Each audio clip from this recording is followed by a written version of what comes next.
ናላችሁ እኔ አለው እግዚአብሔር ይመስገን ደህና ነኝ። ዛሬም በጠቃሚና በአዲስ ፕሮግራም በድጋሜ ተገናኝተናል።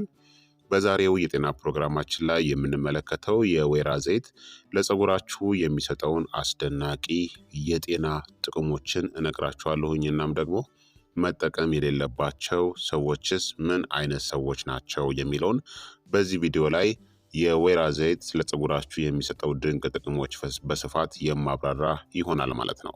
ይህ የጤና ትምህርት ታዲያ ለበርካታ ሰዎች በጣም ጠቃሚና አስፈላጊ ስለሆነ ሁላችሁም በቅንነት ላይክና ሼር በማድረግ ሌሎችንም አስተምሩ አሳውቁላለሁኝ። ከዚህ ቪዲዮ ጋር በተያያዘ ጥያቄ ካላችሁም ሀሳብ አስተያየት ካላችሁም በኮመንት ላይ አስፍሩልኝ። በቀጥታ ወደ ጤና ትምህርታችን የማልፍ ይሆናል። የወይራ ዘይት በሜዲትራኒያን በምግብ ማብሰያ ውስጥ በተደጋጋሚ ጥቅም ላይ ይውላል።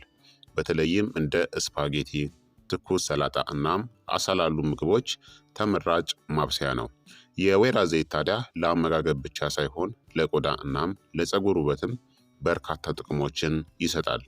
ለቆዳችን ተጨማሪ እርጥበትን ለመስጠት በቆዳ ላይም ጥቅም ላይ ይውላል።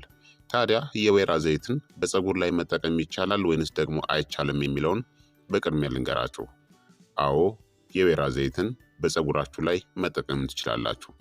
የወይራ ዘይት ስኳሊን፣ ኦይሌክ አሲድ እናም ፓልሚቲክ አሲድን ጨምሮ በንጥረ ምግቦችናም በአንቲ ኦክሲዳንቶች የተሞላ ሲሆን ሁሉም ጠቃሚ ናቸው። የወይራ ዘይት ዋነኛ ጥቅም ለፀጉርናም ለምግብነት አንዱ ኦሊዮ ካንታልን የሚያጠቃልለው አንቲ ኦክሲዳንትስ ይዘቱ ነው። ይህ ሰውነታችንናም በራስ በጭንቅላታችን ላይ ጸረ ኢንፌክሽን ተጽዕኖ አለው። ይህም እብጠትን የሚያስከትል የፀጉር መርገፍን ለመከላከልም ይረዳል። በአጠቃላይ ይህ ንጥረ ነገር ጤናማ የፀጉር እድገት እንዲኖራችሁ ይረዳል። ታዲያ የወይራ ዘይት ለፀጉራችሁ የሚሰጠውን ድንቅ ጥቅሞችን በዝርዝር ልንገራችሁ። አንደኛ፣ የፀጉር መርገፍን ይከላከላል። የወይራ ዘይት ኦይሌክ አሲድን፣ አንቲኦክሲዳንትስ ባህሪያቱ የሚታወቅ የስብ አይነትን ይዟል። ኦይሌክ አሲድ የፀጉር መርገፍ የሚያስከትለውን ውጤት የመቀነስ አቅም አለው። የወይራ ዘይት የፀጉር መርገፍን በማዳከም የሚታወቀው ዳይሃይድሮ ቴስቴስትሮን ወይም ደግሞ ዲኤችቲ የተባለውን ሆርሞን እንዳይመረት በማድረግ የፀጉር መርገፍን ይቀንሳል። ሁለተኛ፣ የራስ ቅልን ይንከባከባል። የወይራ ዘይት በቪታሚኖች በአንቲኦክሲዳንትስ እና በጤናማ ቅባቶች የበለጸገ በመሆኑ ለራስ ቅላችን እጅግ በጣም ጥሩ የሆነ የአመጋገብ ምንጭ ያደርገዋል። የአጠቃላይ የራስ ቆዳን ጤና እናም እርጥበትን የሚያበረታቱ አስፈላጊ ንጥረ ነገሮችን በማቅረብ ወደ ጥልቅ ዘልቆ ይገባል። አዘውትሮ መተግበር የራስ ቆዳን ጤናማ አካባቢ ለመጠበቅ ይረዳል። ሶስተኛ፣ የራስ ቆዳን እርጥበትን ይጠብቃልና ይንከባከባል። የወይራ ዘይት በቪታሚኖችና በንጥረ ነገሮች የበለጸገ ሲሆን ይህም የራስ ቆዳን ለማራስና ለመመገብ ጤናማ የፀጉር እድገትንም ያመጣል። የጭንቅላት ደረቅነትንና መበላሸትንም ይከላከላል። አራተኛ፣ የደም ዝውውርን ያሻሽላል። የወይራ ዘይትን ወደ ጭንቅላት ማሸት ለጤናማ ፀጉር እድገት አስፈላጊ የሆነውን የደም ዝውውርን ለማሻሻል ይረዳል።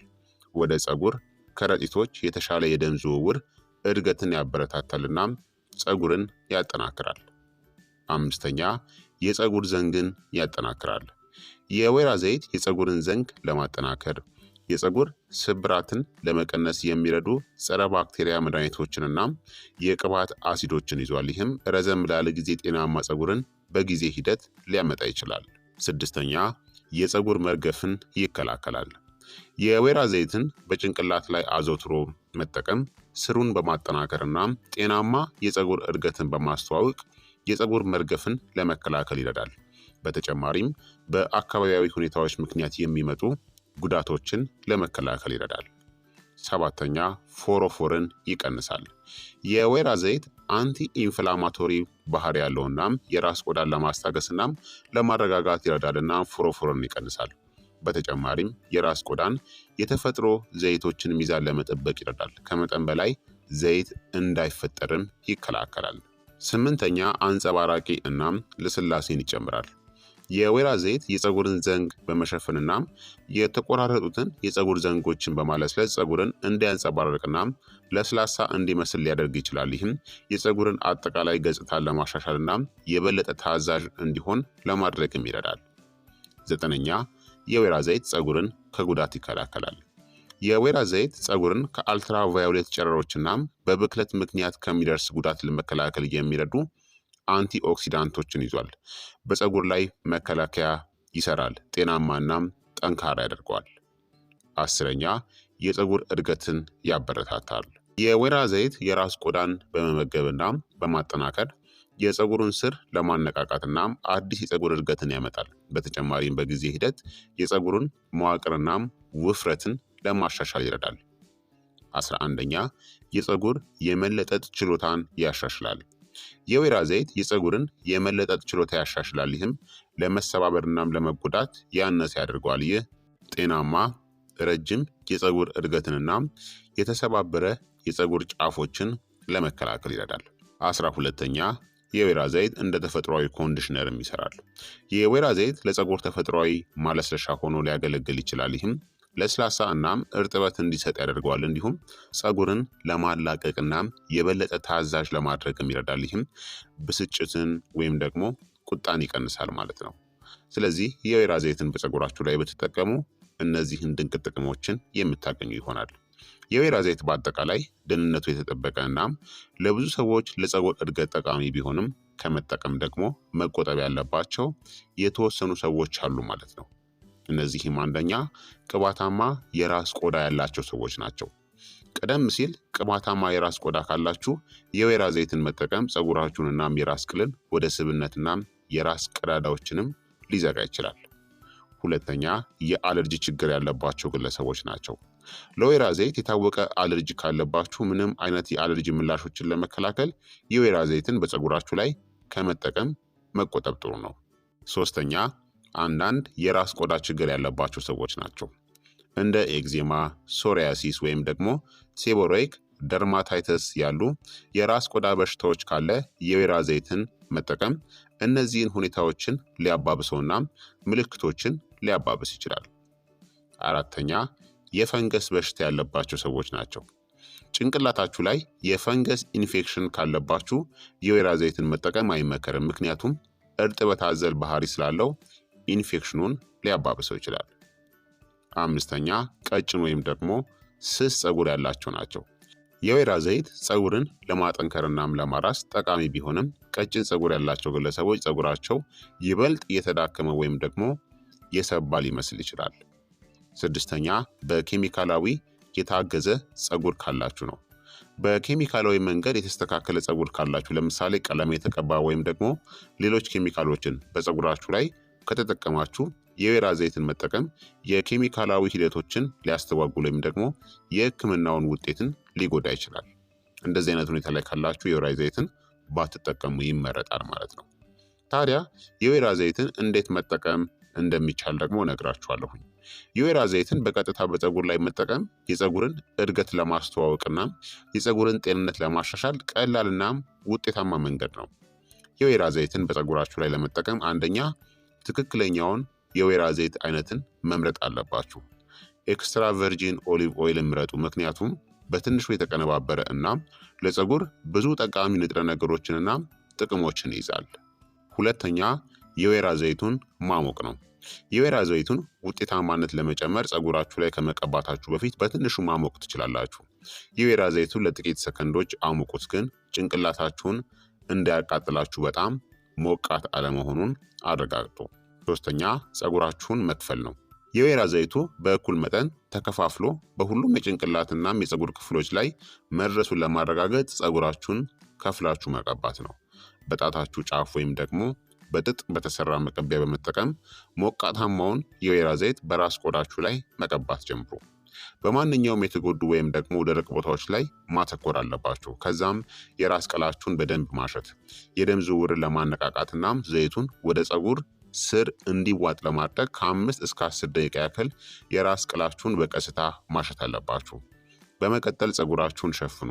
የወይራ ዘይቱን ከተቀባችሁ በኋላ ፀጉራችሁን በሻሽ ወይም ደግሞ በፎጣ ሸፍኑትናም ዘይቱ ወደ ፀጉራችሁ ዘንግ ውስጥ ዘልቆ እንዲገባ አግዙት። ከዛም የወይራ ዘይቱን ቢያንስ ከ30 ደቂቃ እስከ 1 ሰዓት በፀጉራችሁ ላይ ተዉት፣ ወይም ደግሞ ለአንድ ሌሊት መተው ትችላላችሁ ሳትታጠቡት።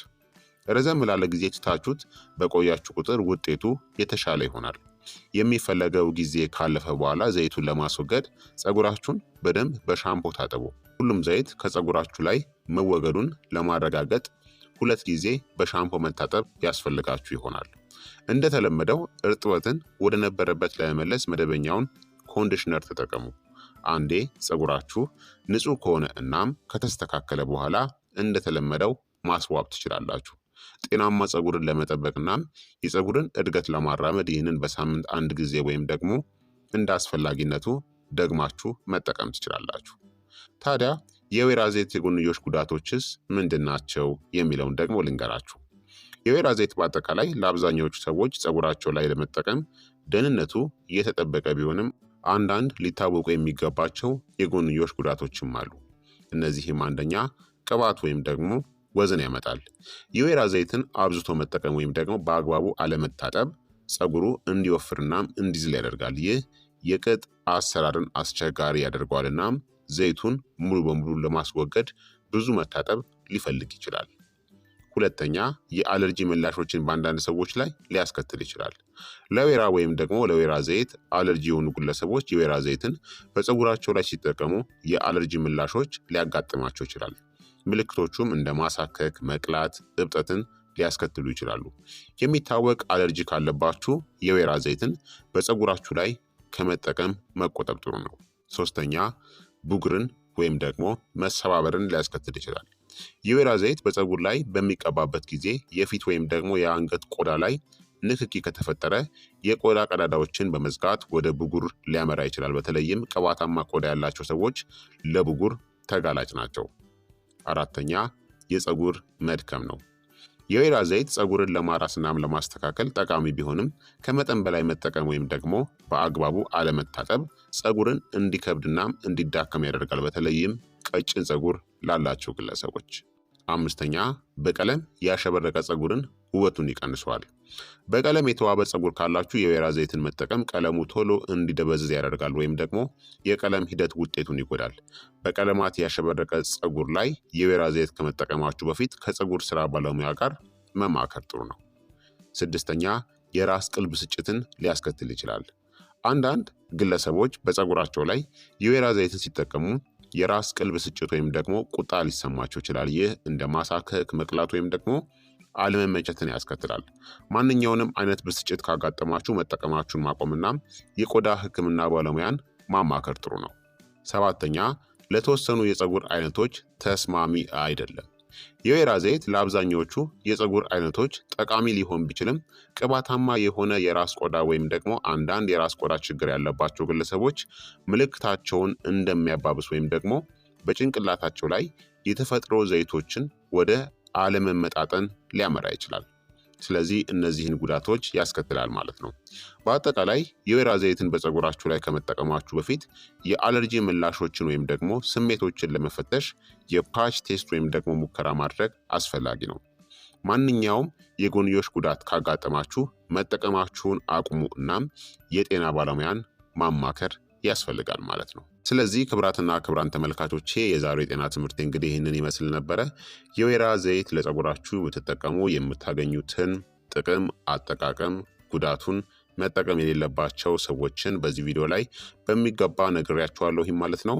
ይህ የጤና ትምህርት ለበርካታ ሰዎች በጣም ጠቃሚና አስፈላጊ ስለሆነ ሁላችሁም በቅንነት ላይክ እና ሼር በማድረግ ሌሎችንም አስተምሩ አሳውቁላለሁኝ። ከዚህ ቪዲዮ ጋር በተያያዘ ጥያቄም ካላችሁ ሀሳብ አስተያየት ካላችሁም በኮመንት ላይ ልታሰፍሩልኝ ትችላላችሁ። በቀጣይ የጤና ትምህርት እስከምንገናኝ እኔንም እናንተንም ቸር ያቆየን። መልካም ጊዜ፣ መልካም ቆይታ። ቻው ቻው።